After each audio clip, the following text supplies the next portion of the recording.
What's up, everybody? Welcome to another foodie show. Again, Dude Network is powered by Garage Beer. Glad y'all could be here with us.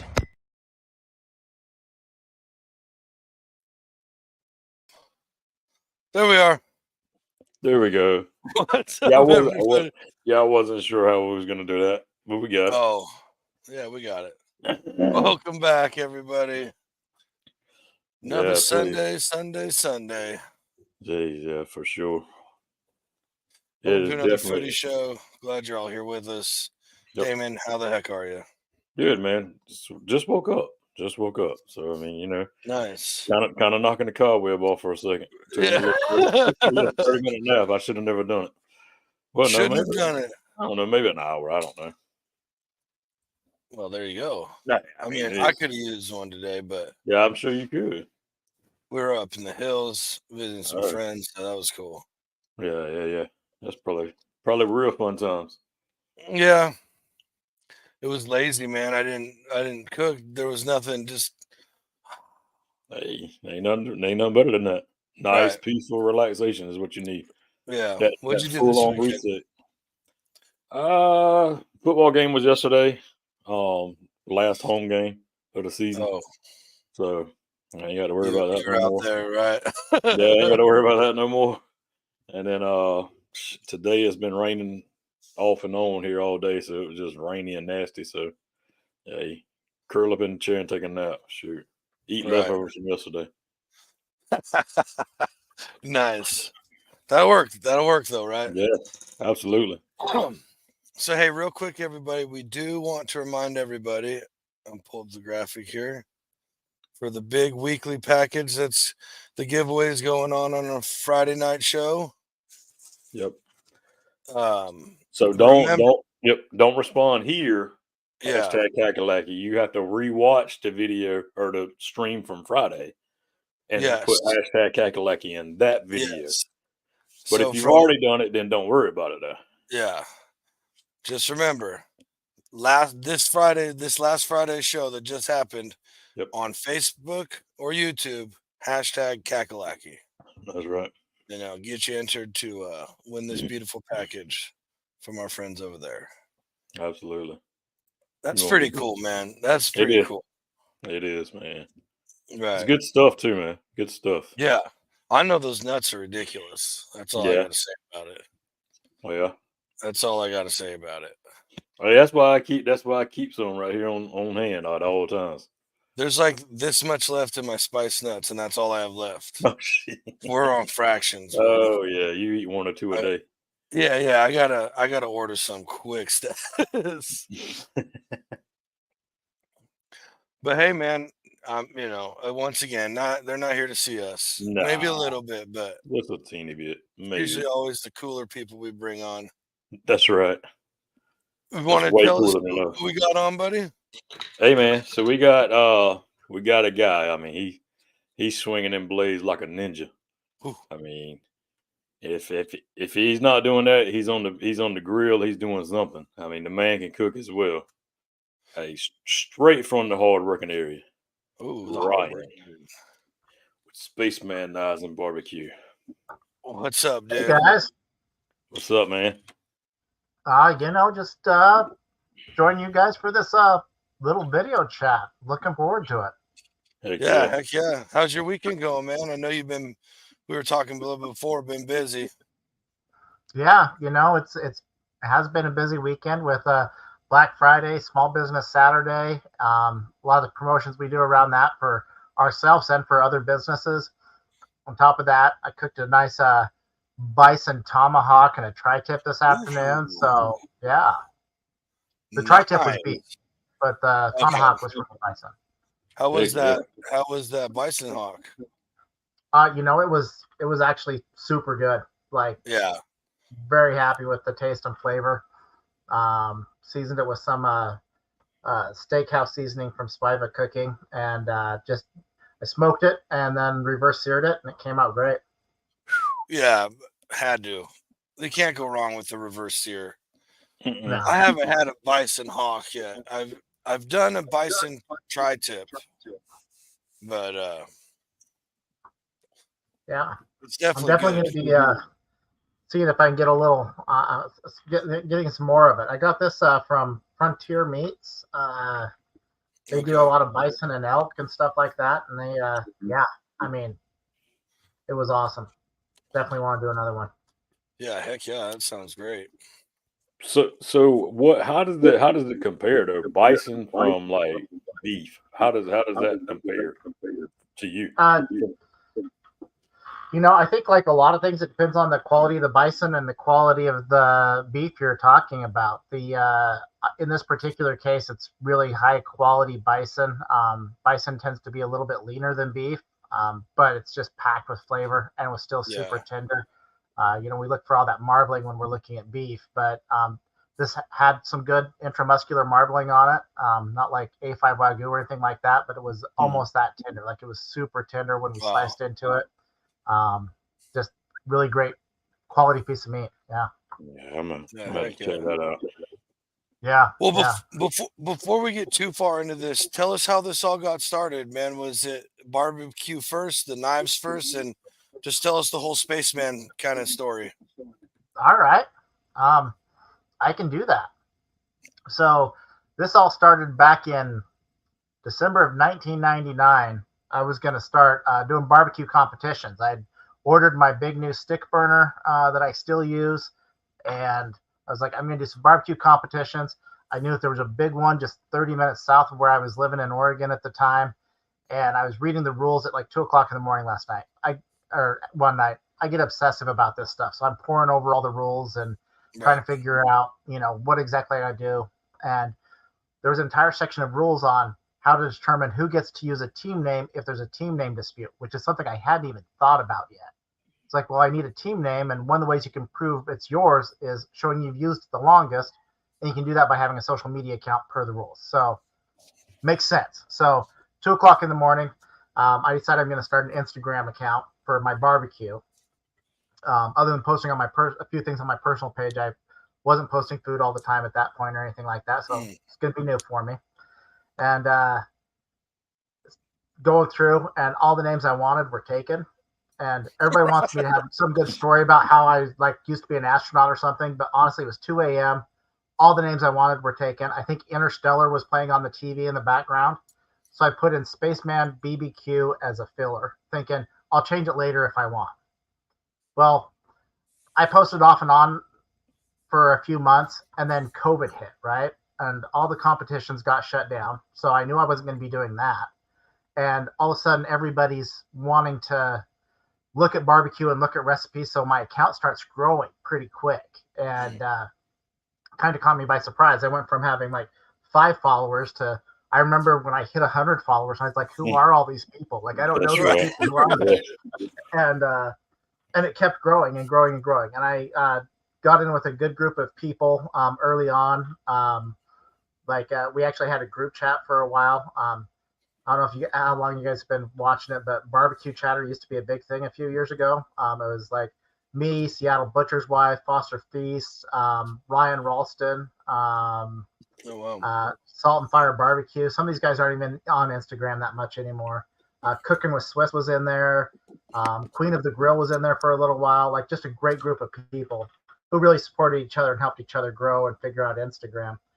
And of course, it's all changed from that time now. Like it's not even the same Right. platform basically. But well, I got about 6 months into that, 5, 6 months into that, and I was like, gosh, it'd be cool if I could leverage this into a business of some sort. Like I don't even know what that would look like. So I was kind of kicking around some ideas and hadn't committed to anything by any means. And I had a knife company reach out to me actually, and they said, "Hey, we'd love to put your logo on some of our knives." I was like, "That would be awesome." There you go.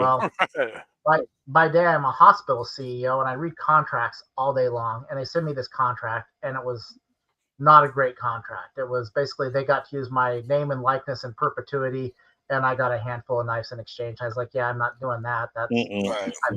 At this point, I only have a couple of thousand followers, but it's still Right. not. I think I was around 5,000 at the time. I was like, that's not worth it. Like this is if this continues to grow, like I basically just sold everything for nothing. Yeah. So I had a friend who had worked in the knife industry for years. His name's Mike, and he'd gone off and started his. He'd worked for Gerber and Kershaw and companies like that, and he'd started his own knife company that specialized more in like hunting knives and stuff like that. So I reached out to him and I said, "Hey, what do you think about this?" He's like, "No, that's an awful deal. If you want knives with your logo on it, just start your own company. Like, I can hook you up with some manufacturers in the space." He goes, "Do you have designs and stuff you want to use?" I was like, "Yeah, I have some ideas." So the next thing I know, I'm talking with this manufacturer, and I actually ended up not going with that manufacturer. I went with a manufacturer that manufacturer recommended for what I wanted to do. And they were very gracious and allowed me to do like a very limited production run at first to kind of test the water. So I think my initial production run was 20 knives. And I thought, if nothing else, I'll have some really cool Christmas gifts for people, right? Right. And I posted on my Instagram and Facebook that I had these knives for sale, and they sold out in like 15 or 20 minutes. They were like all gone except the one I kept. And it's like, well, that was cool. And all right, so let's do that some more, right? And so I ordered some more, and next thing I knew, I made more than the $600 the IRS allows you to make without claiming it, and realized if I have to claim it on my taxes, I guess I just started a business. So here we are a few years later. You can see my knife inventory in the background, and yeah. Wow. What's been the hardest thing to have to deal with starting a knife company? Can you ask that again? You kind of glitched out a bit. Oh, what's been the hardest thing for you having a knife running a knife? Because I know like with seasoning, sometimes it's co-packer issues.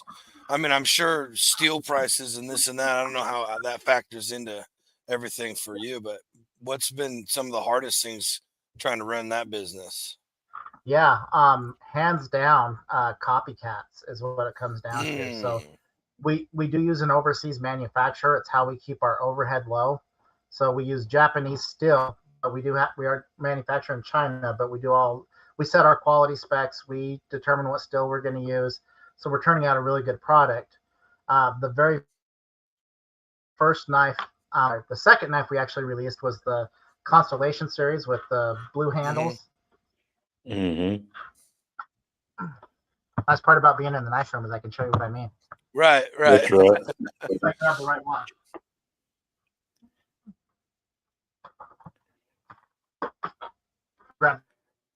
And it's this handle here.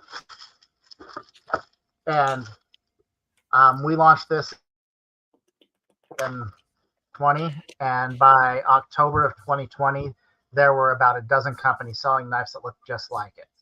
And I spent the next 6 months telling people, actually, we were the first. I actually designed this knife. And they're like, no, you're just buying cheap stuff off the shelf in China. I was like, no, actually, it's VG10 steel from Japan. And, anyway, I just felt like I was constantly defending it. And it actually almost ended us right there, because I almost gave up and said, if I can't make it more than 3 months without getting ripped off, like, yeah, and, and there's always going to be somebody that will undercut your prices, and then it just becomes a race to the bottom. And at some point, you have to make enough money to make it worthwhile too, right? Like, it's a huge time consumption on my part, and I would love to just give away knives all the time. I gave away a bunch, but it was, has to be worth their while too. So Right. That was absolutely. That's on top of that, we actually had some of our designs that we sent over to a manufacturer that we don't normally use. We were going to try a different manufacturer, and before I could even bring them to market, another company brought almost the exact same knife to market. They modified it just a little bit, and but used the same spec and materials and everything. They changed the way the end of the handle was shaped and claimed it as their original design, but it was very clearly, like, you could almost lay it across my design other than the end of the handle and see that it was. So we didn't bring them to market. Like, we canceled our order with that manufacturer and said, no, we're not even going to use you because you obviously sold our design and brought it to market with somebody else first. So, jeez, man, I didn't know there were so many pirates in the knife game. That's pretty rough. Yeah. So almost all of our knives are original designs. There's a couple where we used a little more off-the-shelf stuff to keep prices low, but it's almost all of it was original designs that was almost immediately knocked off. So it was. So you'll see knives a lot like ours out there, but know that we did the design work here. That's crazy. Yeah. What you got, Damon? Oh, I was gonna say we got the mayor right there. The mayor said he bought 4 Spaceman Knife products in the last 2 weeks. Right. And then Eduardo said he has seen a few of them copycats out there. Wow. Yeah. And the thing is, the part that kills me, again, I'm not putting down any other company out there by any means. They some of the stuff we do use is off the shelf. We make sure we spec ours out and we know exactly what steel we're using. Some of them use the exact same specs that we use, so they're selling quality knives too. And it's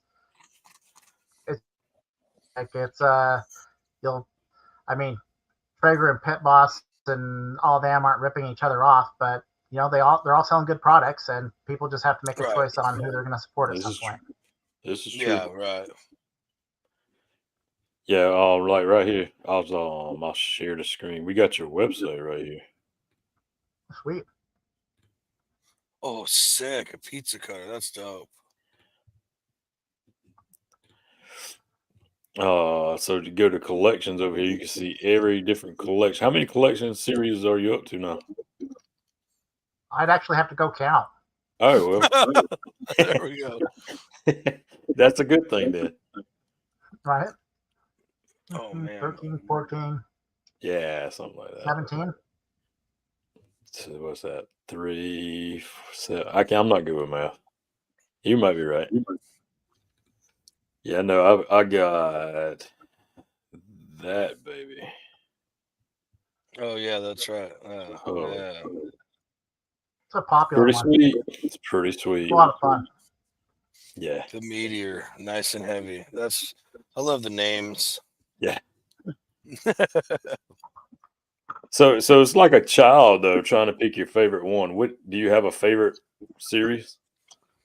I always tell people that my favorite tends to be whatever the most recent release is. So whatever's new and shiny. Right. So right now I'm pretty infatuated with the Dark Matter, which is the one we released just a couple of weeks ago and sold out almost immediately. So it's clear across the room, so I won't go grab it. But it's got an all black blade on it and black and gray handle. So it's a nice knife. My next favorite will be the Gravity series that we launched recently with the kind of buoy shaped chef knife handle on it, or chef knife blade on it. It's a sweet knife. And but we're actually adding to that lineup here. We're hoping before Christmas, but it's production's kind of backed up right now. So it's there's going to be some sweet additions to that with and some handle variations too. So Too Much Welding says everybody needs the Petty Chef from Spaceman. So yeah, the Petty Chef is one that catches a lot of people by surprise. It's a 6-inch blade. Mm-hmm. I think a lot of people get into this bigger is better mentality. So our Mega Chef, which is a big, long 12-inch cleaver, is a really popular seller. People like the 9-inch chef knife. The truth is, 9-inch chef knife is almost unwieldy sometimes for some of the work you're trying to do. Like, it's a great tool to have in the arsenal, but it's not always the best tool to have. An 8-inch chef is a good fit. But man, that 6-inch Petty Chef is it's awesome. Like, I use it all the time. It's my wife's favorite knife. I have several customers who bought it for their wife because their wife wanted a smaller knife, and then they stole it from their wife because they just love it themselves, or they bought a second one for themselves. So I feel like that's how it would go in my house. Yes. You're talking about this one, right? That's the one right there.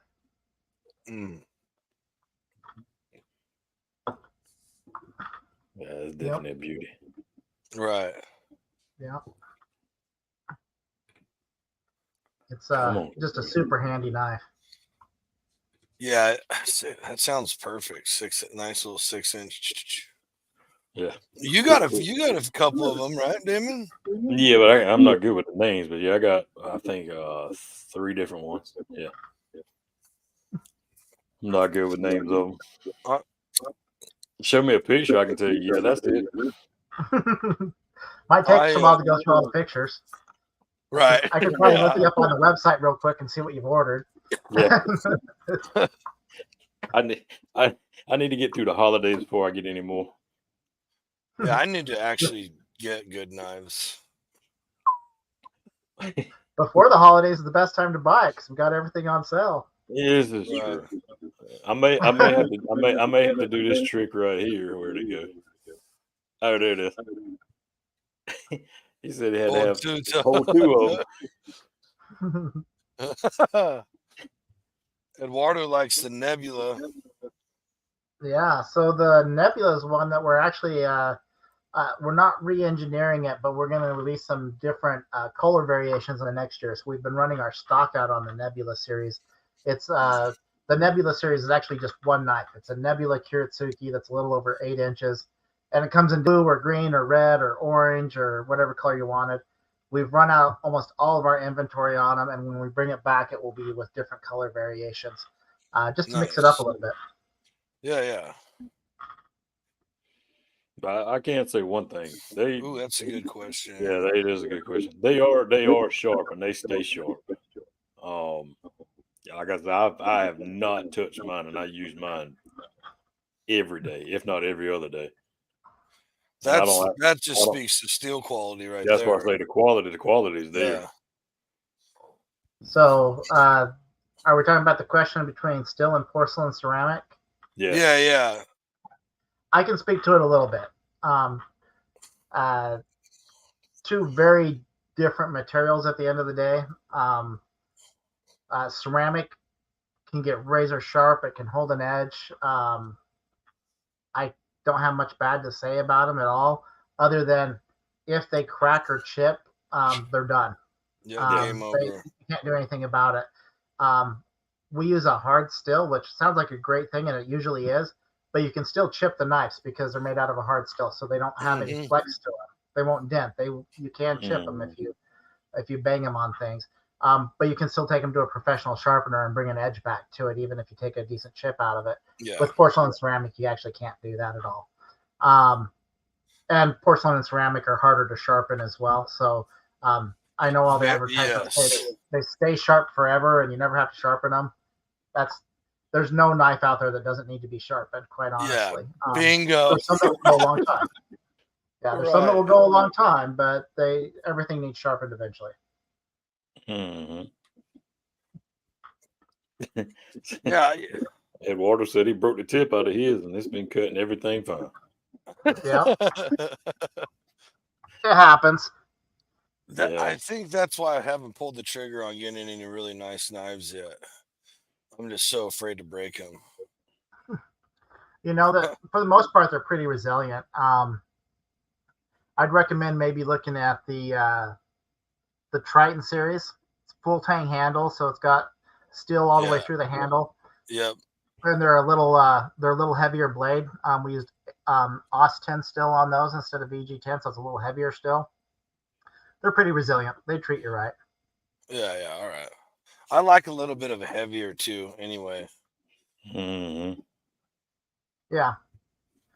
and most of ours are pretty light. They're Japanese style, so they tend to be on the lighter side compared to traditional European style knives. But we got some with some good weight to them. The Aries series is another good one that's got some good weight to it. Yeah, I know. You're exactly right. You hit on it. They fit and feel good in your hand is one thing. And like I say, the weight is there as well. It's not too heavy because I've got some that I paid good money for, and I'm not going to name their names, but they hit the drawers once I got yours in, because yours they felt just that better in your hand. Yeah, well, that's important, and that's where we spend a lot of our time and attention when we're doing design work. We typically go through, I think when we averaged it out a few months ago, on average, we go through 3 prototypes before we release anything to market. Sometimes a couple of times we've gotten lucky and nailed it on our first try, and we're like, this is perfect, we're taking it to market.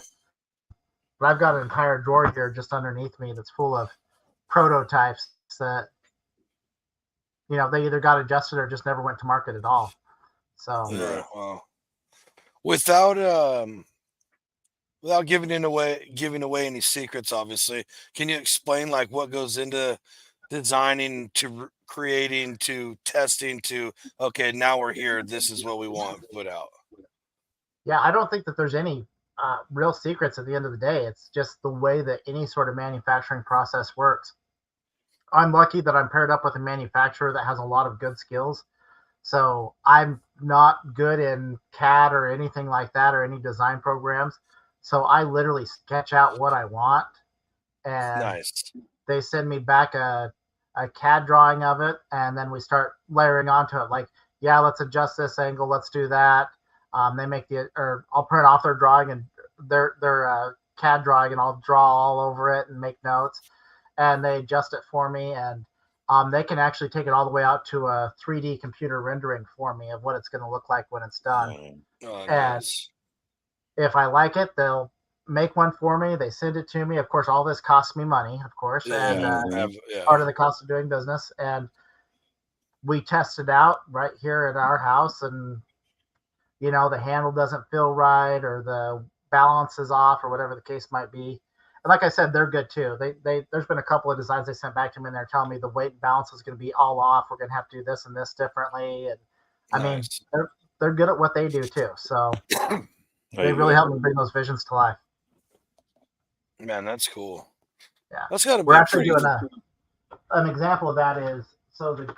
Let me see if I have it. I might have it right there. I might not. The gravity chef, the one with the buoy blade on it, is we have a variation of it coming out that we used a different handle material. So this one right here, just a cool looking knife. Right. We actually are going to do a green G10 handle on it, which will just be super impact resistant.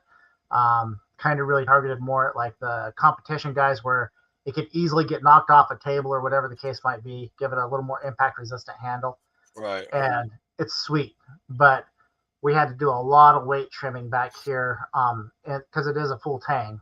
So we had to do a lot of weight trimming in the tang itself to make it balance right, because G10's a lot heavier than the handle that's on it currently. So it was a lot of back and forth trying to get that right. Wow. Jeez. It's always interesting to find out all the little steps that no one ever thinks about. Well, it's all the stuff that adds up to money, right? Like it's it's I was having a conversation with somebody the other day, and they were talking about how they love to eat barbecue, but they don't like to go out and eat barbecue because of how much it costs. I was like, well, you realize that brisket that you ordered probably took them 12 to 18 hours to cook. Right. And you have to have somebody to serve it. You have to have somebody to slice it. You have to maintain the equipment that it's made in. Right. Like, barbecue is expensive. Like, it's expensive to make. Therefore, it's expensive to buy. So. There we go. Like, there we go. Throw that one up. Yeah. And then they pointed out, well, you never go out to eat barbecue. And I said, well, that's because I can make it better at home. But that's right. Exactly. It's ruined me from steaks. But we got a question from the audience. Hey, Ryan, is there a knife or collection that's good for the kitchen and outdoors, hunting, butchering, like a utility, petty, etc., or something else you recommend? Yeah. We, of course, have our Spaceman Outdoors collection. So we have a couple of pocket knives and a couple of fixed blades in there. But if you're using it for cooking outdoors, I would really lean towards that Orion series that has that petty chef in it. And and probably pair that with the chef knife out of the Orion series, and you'd be pretty set to do anything you need to do outdoors with those two knives. There we go. Again, G10 handles, so nice resilient handles. AUS-10 steel, which is pretty resilient. They come with a plastic saya to protect the blade. Keep them nice and safe, and they'll treat you right. Yep. If you take care of the good stuff, they'll last a long time. Eduardo wants to know any thoughts on an 8-inch meat fork. None yet, but I'll add it to the board. We do have a meat fork we sell in the Soul collection, but it's not 8 inches. But yeah, I'll look into it for sure. I'm always up for entertaining new ideas. Right. What out of all the collections that you've put together took the longest, or was like the the battle to get out?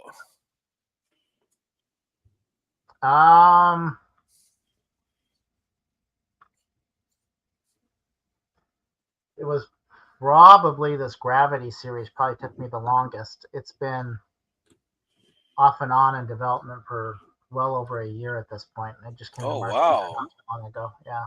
Holy cow! I wouldn't have thought that long. But yeah, yeah, most of them don't. But most of them don't take that long. Usually, our turnaround time from design to final product is usually 3 to 4 months. Sometimes Okay. faster, but that's probably our average. The Gravity series that just came out took a long time. Just getting that, because it's kind of a unique blade shape, right? With that buoy shape, and Sure. it's got a little more of an aggressive rocker than your typical chef knife. So trying to make sure it had that. I mean, it's a form and function, right? Like, Sure, absolutely. and you want it to look good and you want it to perform well. I don't want a pretty knife that nobody can use. So, That's right. so it does have a more aggressive rocker, which takes a little bit getting used to. I did poke myself with the tip of it a couple of times when I first started using it, but man, that thing slices just beautifully. I sliced a tri-tip with it tonight. So good. What you got, Damon? Hey, they're just going off because this guy, he's on the website now. There it is. Drew him straight into it. Fantastic.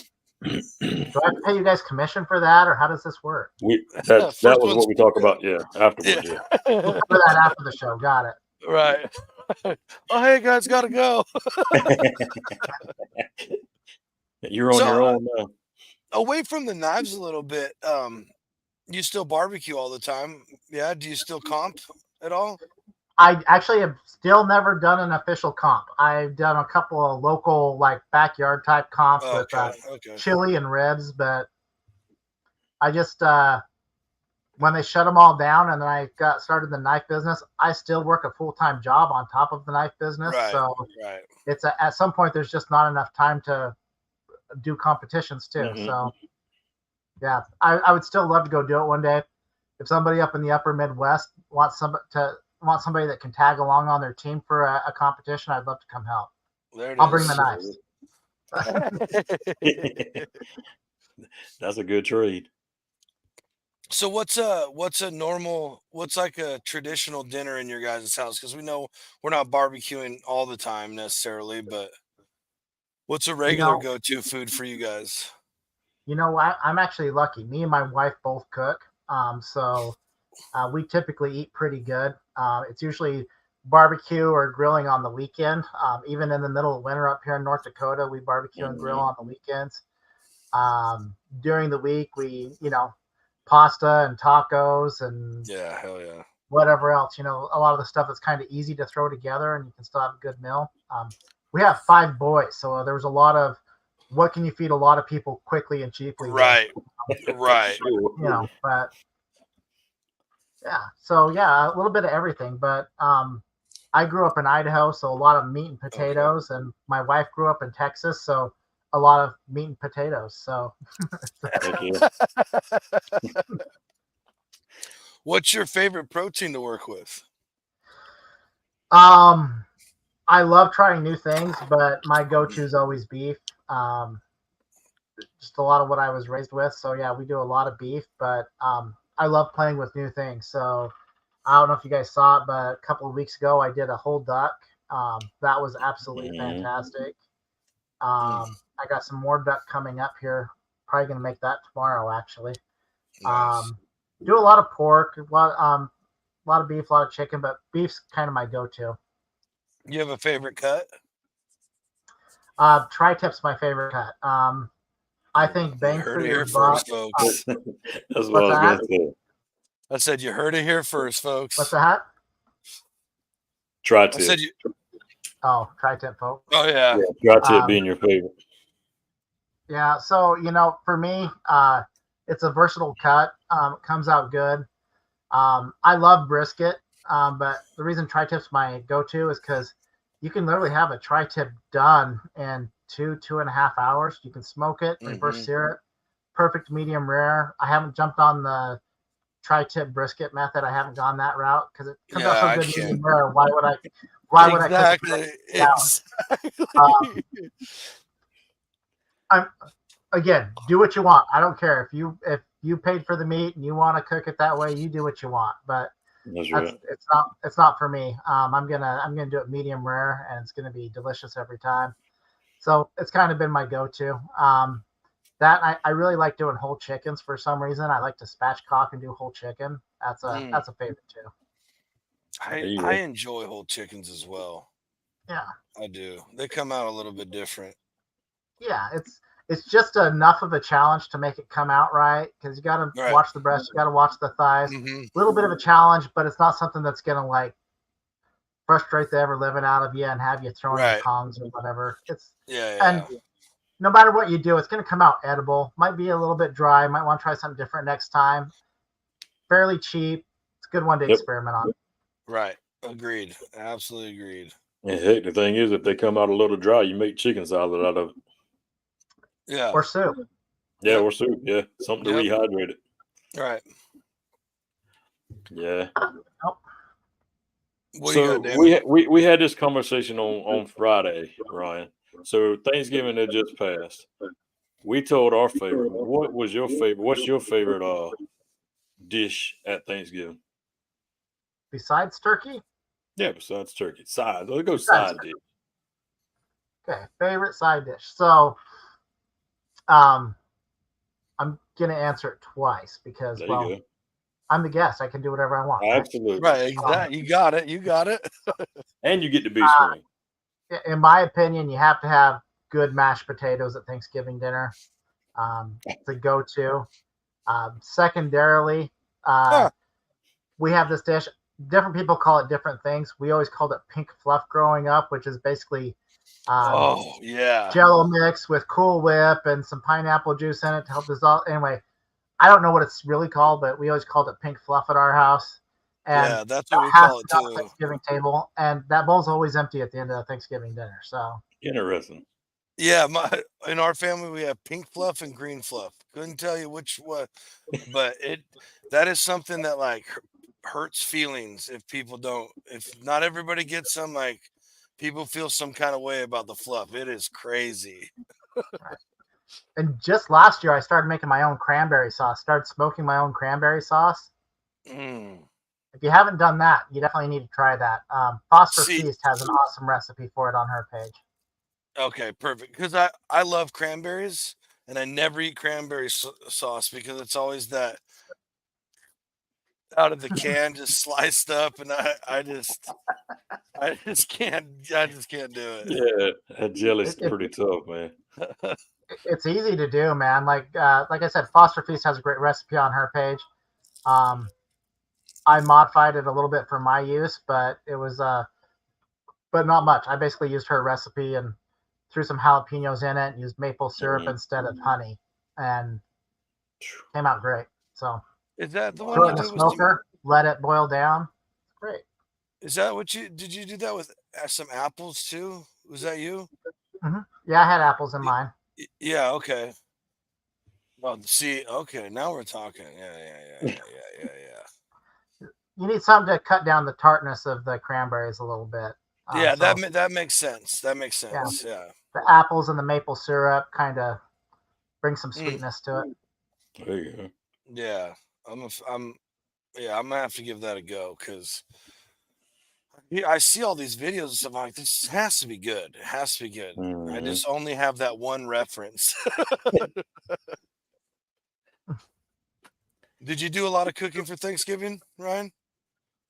Yeah. So, like I mentioned earlier, I actually work in healthcare, and I was lucky enough not to have to work on Thanksgiving.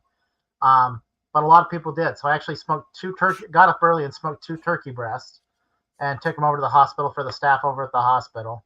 And then we Awesome. did our turkey in the house as well. We did our turkey in the oven, and yeah, we made quite a bit. My wife wasn't feeling the best on Thanksgiving, so yeah, did a lot of cooking on Thanksgiving. Wow. Just I just didn't 3 have. turkeys and a bunch of sides. That's not. That's Yeah, not a lot. That's nothing. not a lot at all. Right. This is a normal walk in the park. Right. What so how many what circling back to food or keeping it on food, I mean. What how many grills you got? What kind of equipment are we running out there? Ooh. Or up there, I should say, up there, North Dakota. Let's see. I'm gonna have to name them. Let's see. I of course have a Weber Master Touch. Everybody has to have a Weber in the collection. Have to have a Weber, right? Yeah, you got to. And then I've got my big stick burner still, which I had built by Bell Fab down in Tulsa, Oklahoma. Okay. I've got currently a Green Mountain, but it's getting replaced. Not quite ready to make that announcement yet, so that's fine. Watch for an announcement later this week, probably. It's been good, but it's time for something new there. Nice. I've got a Blackstone griddle. I've got the wedge from Cedar Creek Sculptures, which is a really cool piece. Kind of an outdoor plancha style. Oh yeah, okay. Fire cooktop. Very cool. Nice. And I've got a couple of.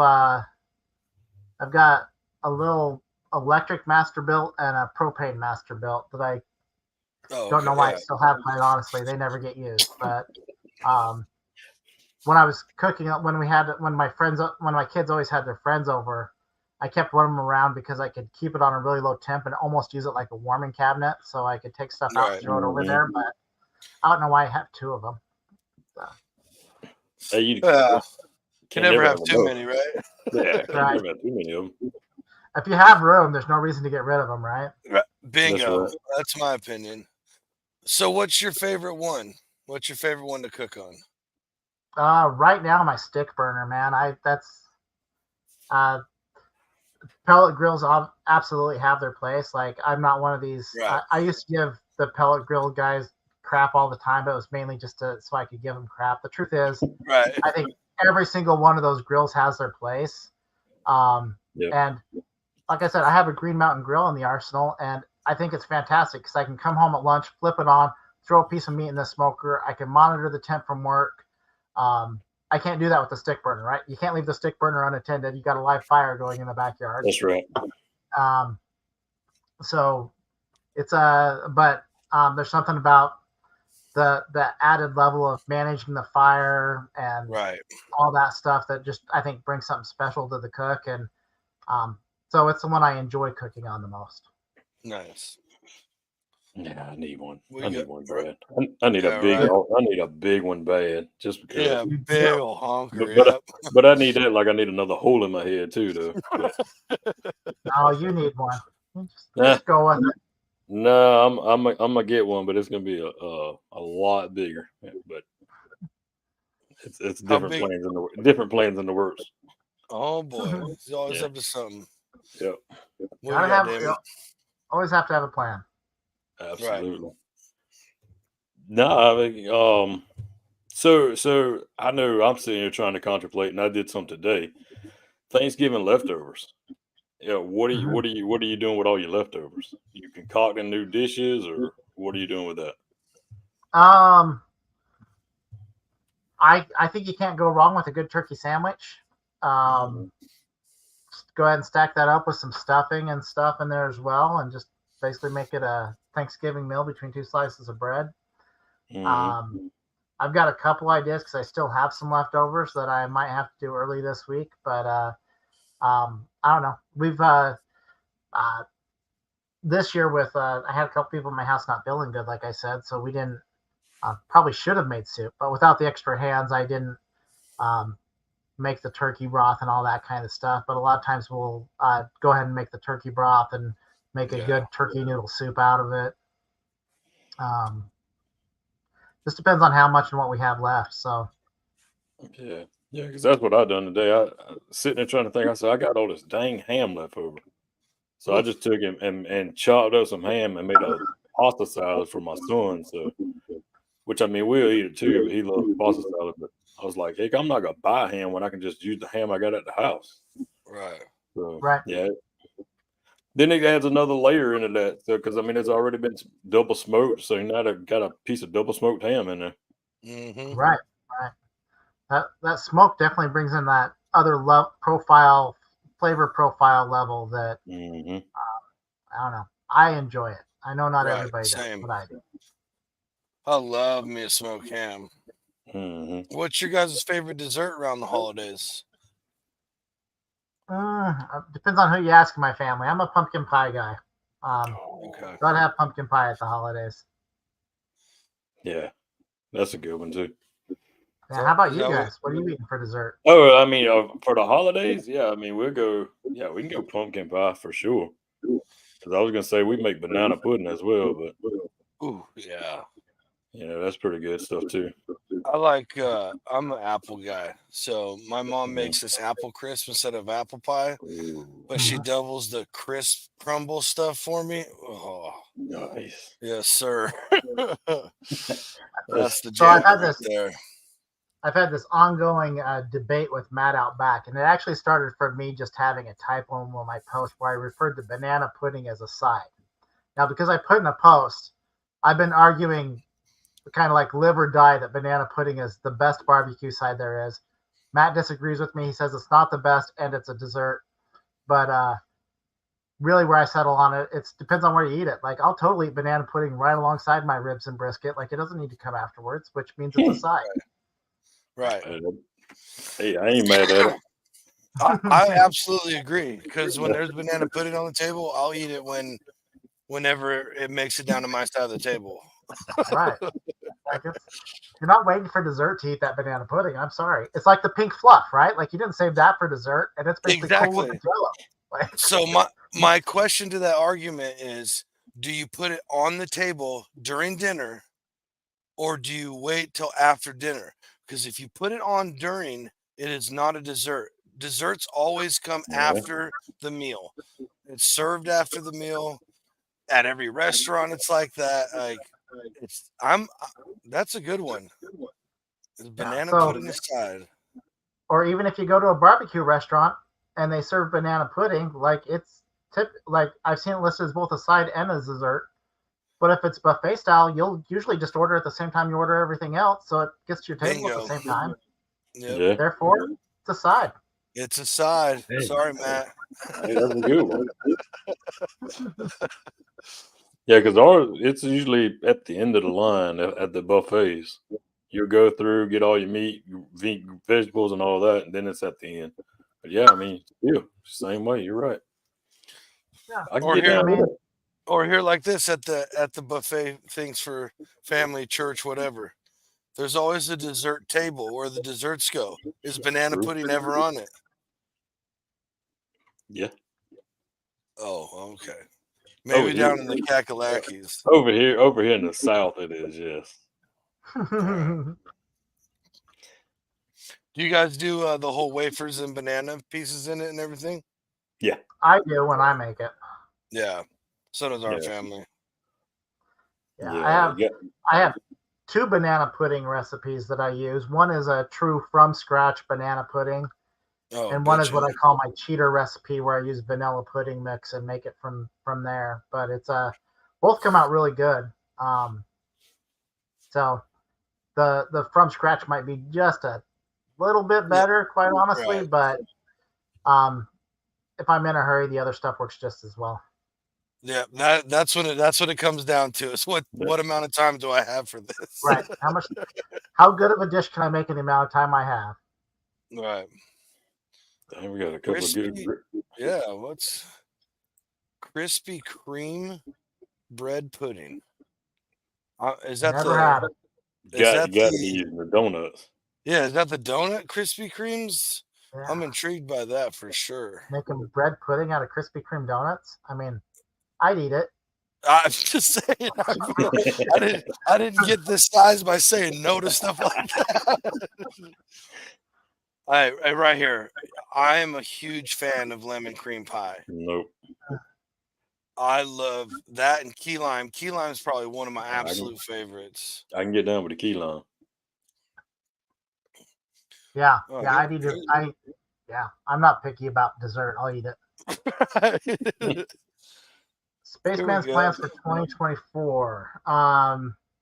There will be more new products in 2024. We'll probably retire some of our older products and bring new things to market. Discounts. We almost always have a discount available through our ambassadors. Yeah, we have ambassadors, so there's usually at least a 10% discount code out there for you. And we do frequent sales and promotions. Quite honestly, it's Yeah. so there's usually a deal to be had. If you really need a deal, shoot me a DM and I'll see what I can do to help you out. See what promotions we have available right then. Contests and Zooms, I think was the rest of that. We always have different contests going on. We probably do 2 or 3 different contests throughout the year. I've never done a Zoom call presentation, but there's been some talk about doing some. We've done some Instagram live stuff with different chefs. We've talked about doing some Zoom calls. We haven't done it yet. And as far as public demos, one of our goals is to get out to more public events, home fairs and barbecue events, stuff like that. Just be present, have a booth, be able to let people touch, feel, and see our knives. So, yeah, that's a big deal, right there. Yep. Yeah, find your words here today. Because it is kind of hard to kind of blindly buy some things sometimes. And you'll be like, well, I don't want to spend XYZ amount of money, and I don't know if it's going to be good or not. Yeah, I mean, most of our knives cost $100 or more. That's real money, and we get it. Like that being said, we have pretty much they actually haven't defined it as such, but we pretty much have a lifetime warranty against manufacturer defects. And we have return knives for people that it just didn't fit their hand right and they want to try something different. We do our best to work with our customers and keep them happy. So that's right. Yeah, that's pretty freaking awesome right there. That's the important thing. And I mean, heck, your HR and everything, your quality control, everything for the company, correct? Right. Yeah. It's just me and my family. My wife jumps in and helps out, and my kids will on occasion too. But yeah, it's truly a small family-run business, and we don't have any outside help. Although with the way this holiday season's going, we've been talking about it a little bit because I'm getting pretty exhausted. But it's still a lot of fun.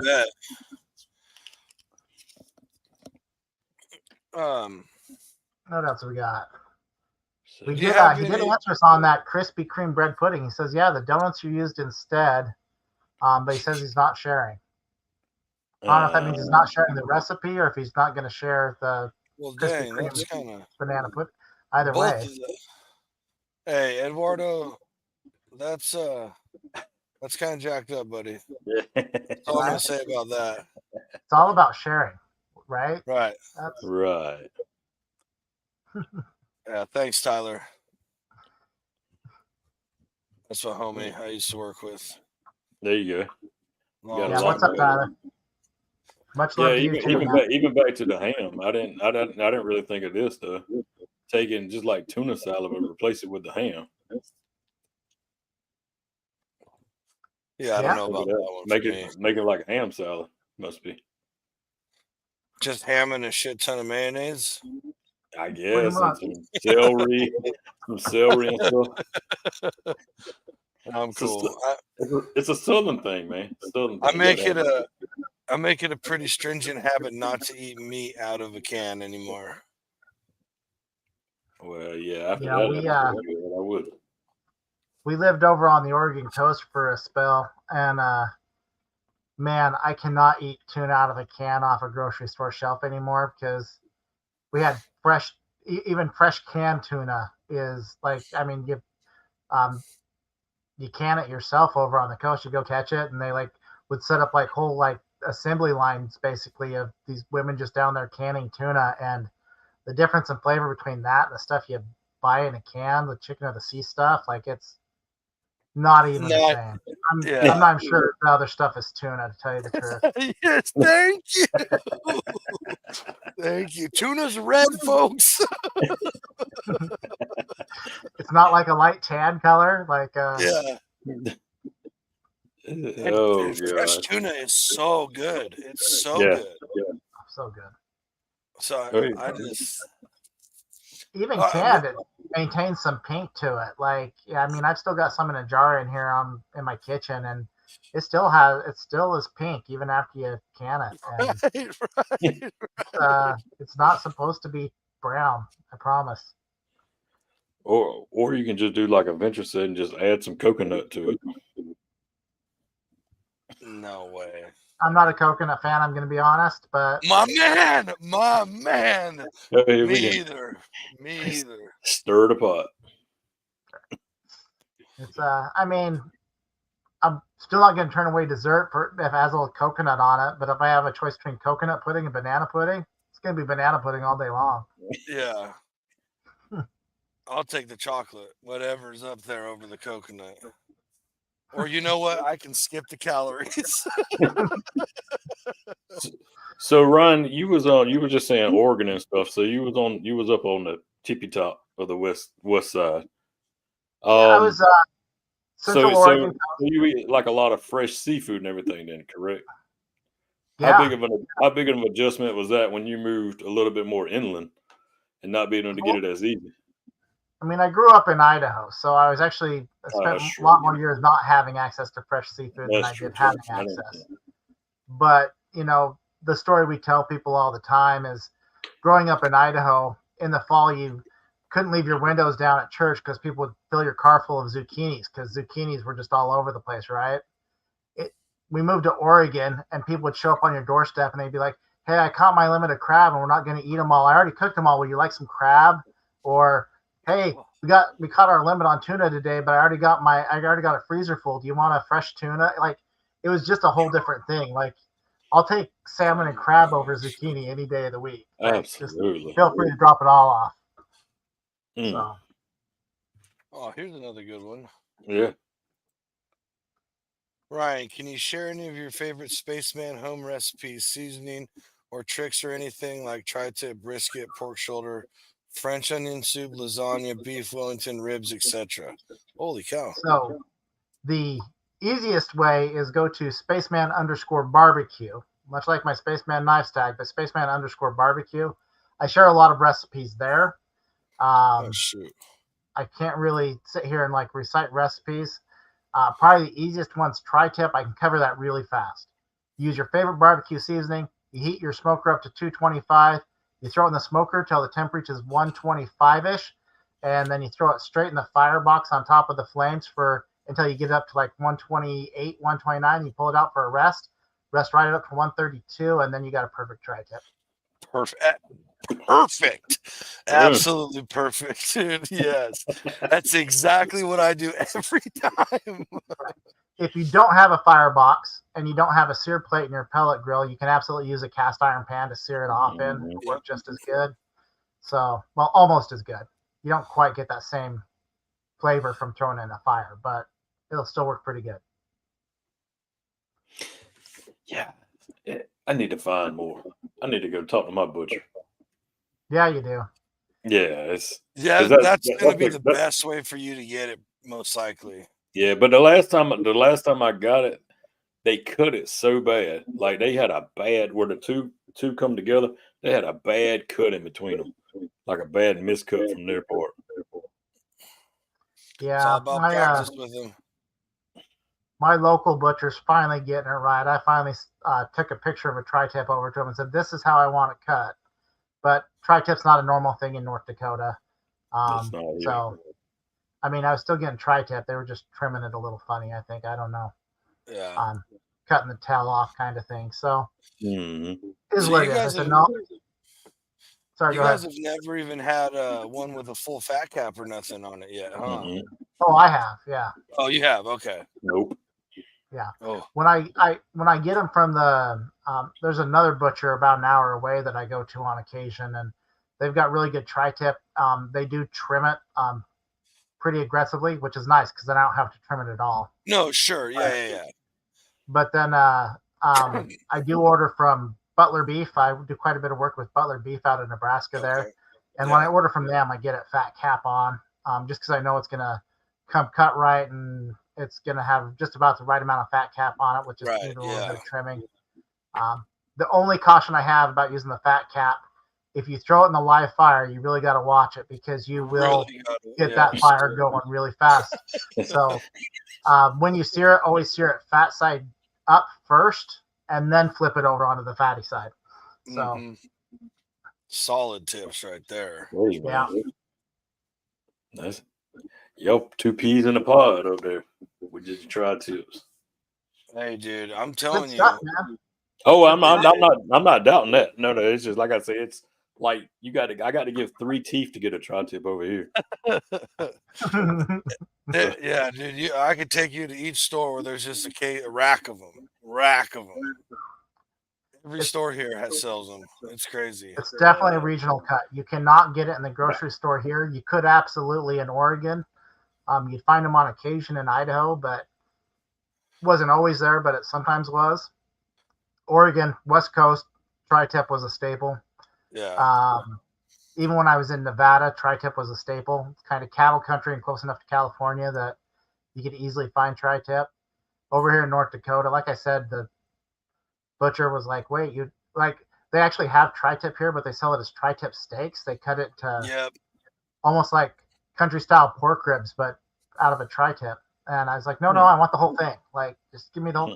What are you gonna do with that? I'm gonna cook it. Like, it's. Right. I'm probably gonna eat it too. yeah. That's wild. I earned a TDN crowd approved sill. Hey, There you go. Do I get a trophy or something for that? Like, what's that mean? Yeah, we're working on them. A round of applause. Thank you very much. So, what are there any crazy things you've ever thought of going back to the knife stuff? Like, you ever thought about doing some ridiculous 24-inch slicer or just something wild? So I honestly thought when we designed the Mega Chef that it was kind of crazy. Yeah, no, because I saw it. Yeah, Yeah, it's pretty. It's got a 12-inch blade on it, and it's kind of crazy. But other than that, I'll show off a prototype. How's that? Oh boy. Whoa. So this one's probably not going to come to market, or at least it's not going to come to market like this. How's that? So we did this big long sashimi knife that is the balance is all off on it. It's all wonky, so it's not going to go to market like this. But it's man, this thing's just beautiful. It's just awesome. Now, real world application again, unless you're filleting a salmon, there's not many people that actually have need for a knife like this. So there are people out there filleting big fish though, and that's what it's designed for. I mean, yeah. But again, when you design a new knife and you bring it to market, there's also usually a minimum order requirement to get them produced as well. So yeah. And it depends on availability of the materials and stuff like that. Sure. A knife like that would probably have a fairly high overhead cost to bring to market. It's a matter of how fast could we recoup that, because it's all an outlay of cash until people buy it. Yeah, absolutely. 100%. Yes. Okay. Yeah, I was just thinking of some crazy one-off Spaceman knife would be badass, but I forget about all the minimums, this and that. It wouldn't be. Yeah, that wouldn't even, with all the time and effort it would take to put into R&D to get it right. It's not worth it. Right. And that's why there's a lot of really great custom knife makers out there, and it's why they charge what they do. You see these high quality blades that go, a lot of times they won't sell a knife for under 600. You're 600,000, 1,500, 2,000, and it's a lot of time and development goes into it, and you don't know how many blades they crack to get it to a usable one, and it's a nothing but respect for those guys. I really want to learn how to do that myself someday, but man, they put a lot of work into it, and it's definitely an art form. So yeah, those one-off customs are a whole other thing. I did have an ask a couple of days ago if I would sell anything out of my prototype drawer, and the answer is no. There are prototypes. We can hold on to them in case we ever want to revisit something and go back to it. So like I said, I showed off the drawer to my ambassadors one day, and they're like, I want that one. I was like, sorry, guys. No, I probably shouldn't have shown it.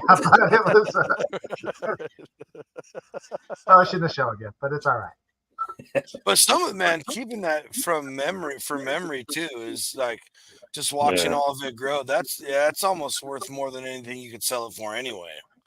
Right. We went through a whole phase of we brought 2 pocket knives to market, and I have, I think, 15 different pocket knife prototypes in this drawer. We brought 2 of them to market.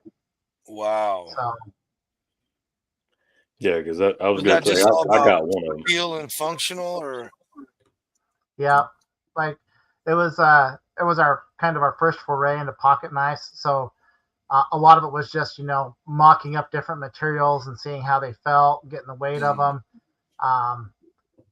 One of the things that always gets me is there's some really high quality materials that feel and look cheap, but so you kind of got to find that balance sometimes. Like some of the right? high end plastics they use on the sides of pocket knives and stuff, you can't break them. They're literally harder than steel. Like the blade will break before the handle does, but they don't look or feel aesthetically. Yeah, right. And I'm like, you know, I just can't do it. Like I need that form end function when I'm doing this. So Yeah. Which, you know, it shows because they're always really fancy looking, all the products you put out. Yeah. Just Right. really, really clean, nice looking knives. Beautiful hand. I remember when Damon brought his out to Ohio, it was like, oh man, these look even way cooler in real life than they do on any picture. Right. I Yeah, was gonna say, they can be hard to photograph too, right? Because you have Yeah. different textures, right? You got wood, sometimes you got resin, you got steel, you got patterning in the steel. Like it's hard to get a good photograph that does them justice. Yeah, all of those are bouncing the light off in completely different ways. For sure. Right. Take a photo of a tri-tip, it reflects the same way. Like it's gonna be fine. Like but that's why I laugh. I'll take pictures of it and they'll be like, oh, it's burnt. It's whatever. Because it looks a little darker in the video or the picture or something. It's like, come on, people, whatever. I had one I actually posted other pictures of because in the video it was actually I think it was a tri-tip, and in the video it looked like I'd overcooked it. Like it looked solid medium in the video because of my lighting and stuff like that. So I actually the next day, like after I got a bunch of hate comments, I posted a picture of it the next day. I'm like, actually, this was the same tri-tip. This is just a picture where I focused the lighting and I didn't, you know, and I got a good picture of it. You know, but the video, like it did. It looked grayish brown, medium cooked. Like it was but in real life it was a beautiful medium rare, and it was like, but it didn't look that way in the video. So like yeah, I've had that same phenomenon. Yeah. If you're gonna post stuff on the internet, you have to be prepared for some hate on occasion. Like it's just the way it goes. Yep. I'm not sure. Like I always wish those people would take all that energy they have and apply it towards something good in the world. Like it's I just don't have enough. I don't have enough time or energy to hate on other people's food. Like I said about the brisket tri-tips earlier, like not my thing. If you paid for the meat and you want to cook it that way, go for it. If you come to my house, it's probably gonna get served medium rare. It's just that's right. The way it's gonna go. Yep. So like and if I do it in your house, you cooked it like a brisket, guess what? I'm still gonna eat it and I'm still gonna say thank you. Yeah, if you're a good friend, I might give you a little bit of crap about it, but it's all gonna be in good fun. So Robert said, how about a lightsaber edition for all the space freaks? So one of the recommendations I get most is you need to do a Star Wars edition. You need to do like a cool lightsaber theme. The cost of licensing anything from Disney, yeah, you just don't mess with the mouse, man. So it's probably not going to happen until we get a lot bigger and I can pay for the licensing. So you know, go buy knives and support us, and maybe one day we'll be big enough. I'll be able to license the lightsaber name for one of our knives or something. We'll see. Right. So, yeah, if you try flirting with that now, they own Spaceman. No, right. Like I'm out of business like so fast. I got a feeling Disney's probably one of those that doesn't play around. They don't. No, it used to be you don't mess with Disney and you don't mess with George Lucas, and now they're the same. So it's like, right. Just it's not worth it. It's yeah.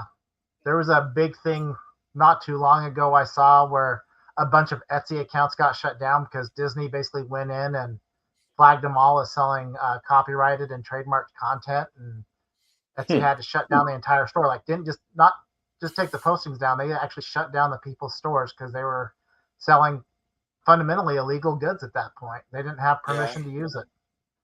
So Jeez. it's I like I mean, said, yeah. Don't mess with I the mean, mouse. right. And it's that they're selling it for profit, right? Like if your mom crochets you a Mickey Mouse blanket or whatever, that's Right. perfectly legal. If your mom crochets a Mickey Mouse blanket and goes sells it at the craft fair, she just broke the law. So True. So now happens all the time. Yeah, right. Absolutely. But as far as like a company, you don't ever want it's bad form. It's suicide if you get into the right situation. So no, Right. thank you. What do you got, Damon? Hey, I was gonna say we about to wrap it up. So it looks like we need to roll out the red carpet for them. Right. So Tell everybody. so Ryan, go ahead. Just this is your time right now. Just, wherever they can find you, tell us what you got, and this is your time to tell everybody how to find you. Yeah, what's coming up? What you got going on? Everything. Yeah, so you can find us at Spaceman_Knives, like you can see in that corner right there. I think I'm pointing at it. Or Spaceman_BBQ if you're more interested in our food content. We've got some great sales going on right now. You can find us at www.spacemannKnives.com to see our entire collection. And that we're also on TikTok and Threads, and even have a YouTube channel that we haven't done a whole lot with other than post some YouTube shorts. So make sure you find us on all the platforms. Give us a follow. Let us know how we're doing. Yeah, man. All right. For sure. Well, Ryan, thank you so much, man. Been a pleasure hanging out with you. Always love helping out small businesses. Yeah, for sure. I appreciate you guys having me on. It's been a lot of fun. Yeah, heck yeah, man. Everybody, like you said, go like, share, follow, subscribe on whatever they ask you to do on each platform. It's all different. And definitely go check out the website, man. There might be something there you want. Catch There some probably will be. There probably will be. And like you said, now's the time. Yeah, the buy one get one 50% off sale ends at midnight. We'll probably do something different tomorrow for Cyber Monday, but buy one get one 50% off will end at midnight. So. Oh man, you're gonna make me go. Oh, David. God, you're gonna make me go. Got him. Hey, who do we got for next Friday? Did he say it? Let's look real quick. I don't know. Do we have anybody for Sunday? Not sure. Yeah, I don't know. It's a mystery, folks. Sunday. Sunday. Next Sunday, yes. We got Jerry with Happy Barbecue. Oh, happy. Here we go. All right. So tune back in Friday. You never know what's going down. We're continuing the days of TDN giving. And remember, hashtag Kakalaki on Friday's show on Facebook or YouTube. Get you entered in for that big Kakalaki. And it would be drawn on this coming Friday show. Yes. Right in the beginning. That's right. Well, ladies and gentlemen, thank you. Thank you, Ryan, again. Appreciate you, Ryan. And we will see you guys